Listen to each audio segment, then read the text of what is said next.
We've been showing you bombastic, all-out warfare and tactical team play in every video we've made so far. This time though, we thought we'd change up the pace. Today, we'll be showing you the world of WARDOGS, the trade-offs we made to realize it, and the priorities we chose to reach the performance goals that we set for ourselves. Not at the end of development, but from the very beginning, to make WARDOGS an Unreal Engine 5 FPS ready.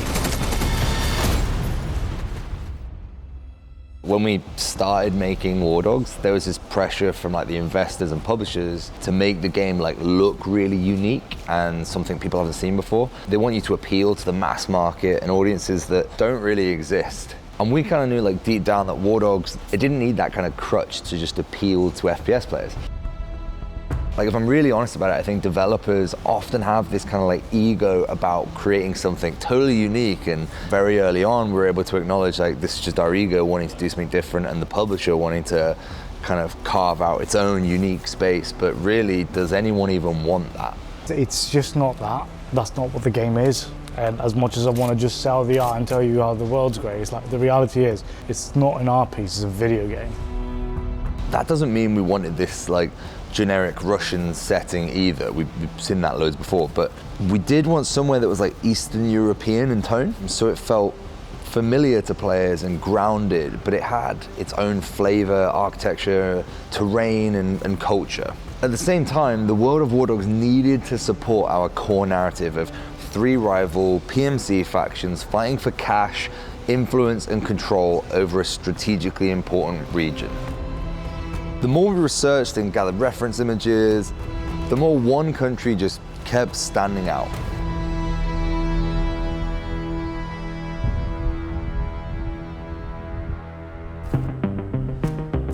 You can see it playing up that hill. The geography, the location, how it was tied into the story and everything else. I think we decided Georgia was a perfect fit for the game. You can try and get a feel for a place through satellite imagery, through Google Maps, but what we found, especially in Georgia, outside of these main cities, is that there's almost nothing. And I think at that point, Joe was like, yeah, let's go Georgia. We really wanted to make like this serious video about all this incredible research and all this reference material we went and gathered, and that really did happen. But if I'm honest, the amount of shit that went wrong on this trip was just ridiculous. It's like a pack of wild dogs. Very angry. It's called WARDOGS, all right? It's like, no photos. Who said no photos? The guy in the massive truck. It was a really weird trip. It was definitely one to remember. I'm not driving and I'm fucking stressed. But I did get food poisoning and I fucking hated it. Joe had a bad time in Georgia. Yeah, I thought Georgia was colder.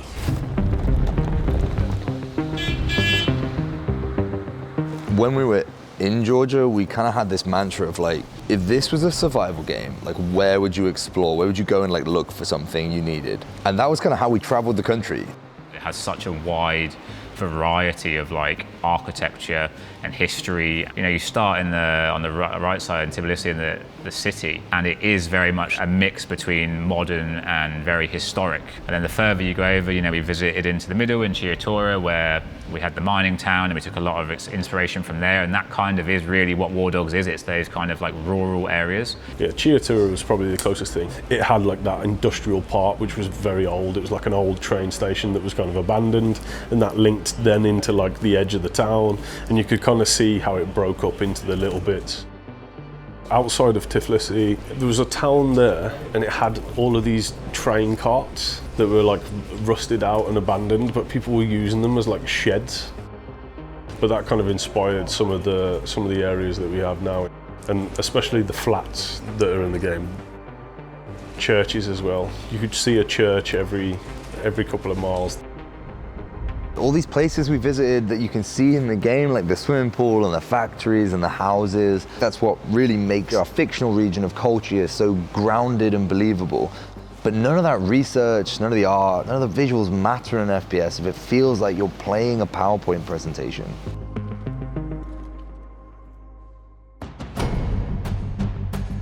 You know it, I know it, everybody knows it. Using Unreal Engine 5 in 2026 as an FPS developer specifically puts WARDOGS under a magnifying glass in a genre where the expectations of smooth frame rates and no stutters are a requirement, not just a bonus.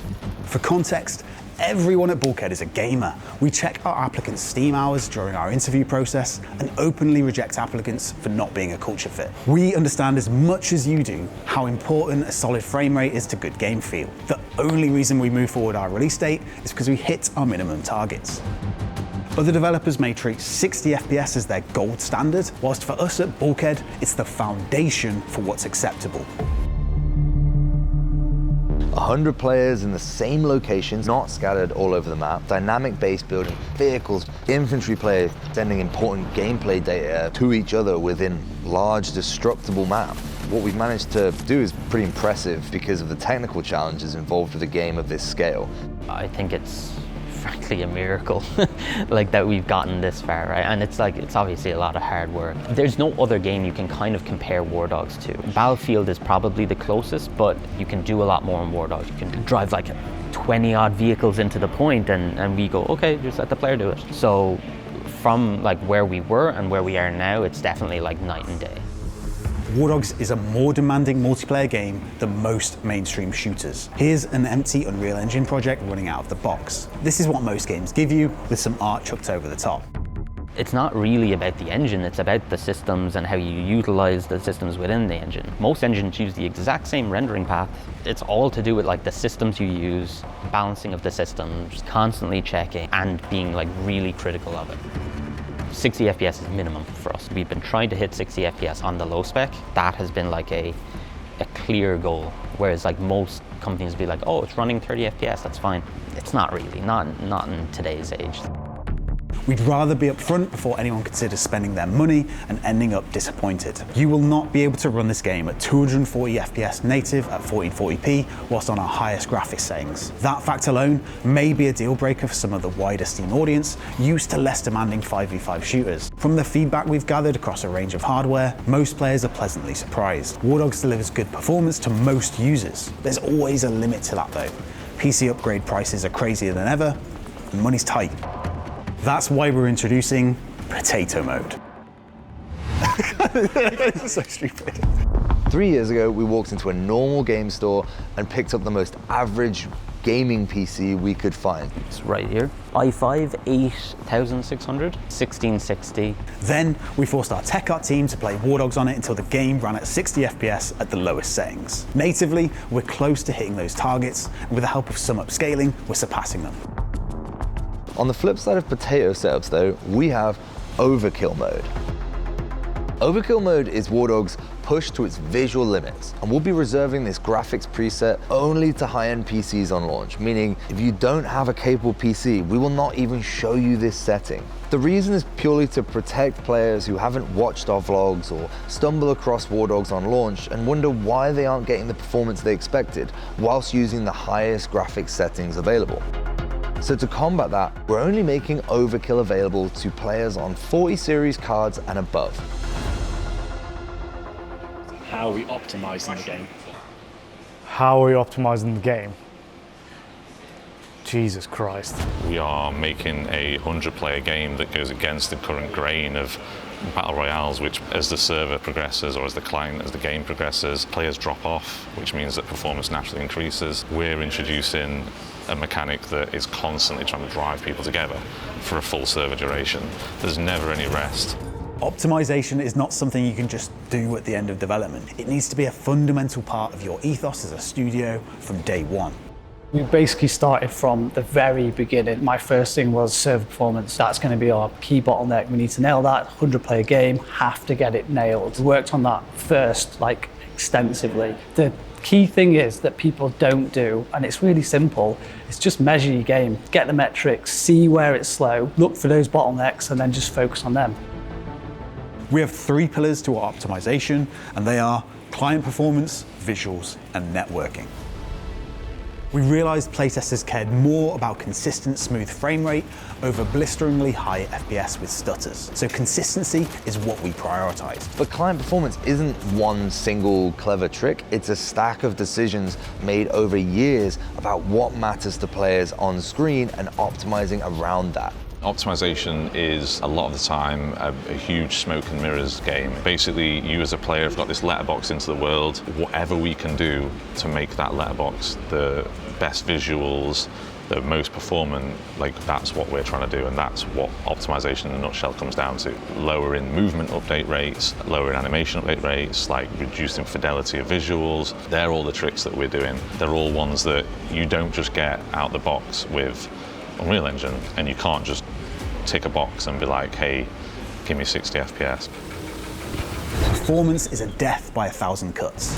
If you cut corners on every system you develop, by the time you reach release, those 1,000 cuts literally do kill you. Too often developers look for big things they can fix and optimize that save the day, but that's just not how performance works.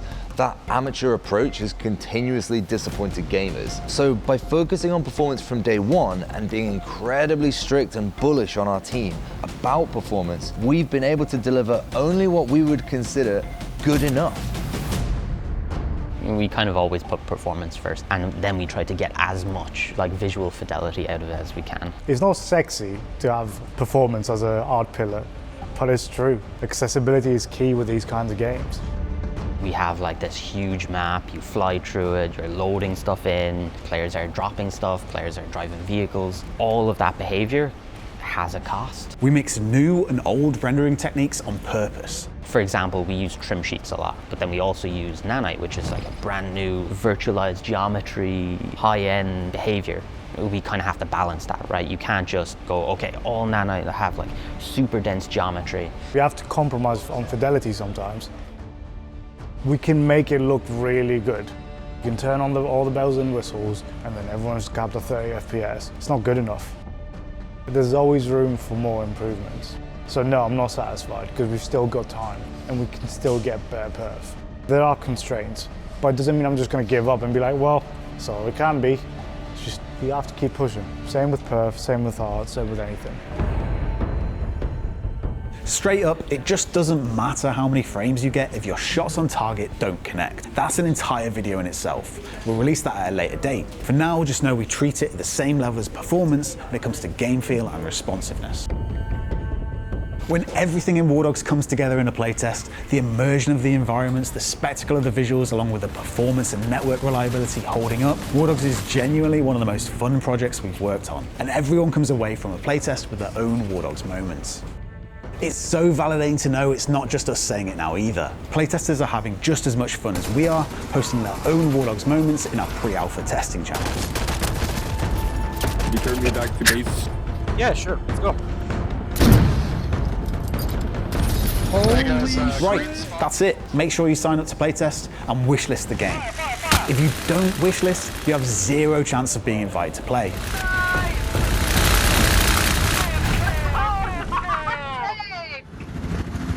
Clip that shit, dude. Clip that shit.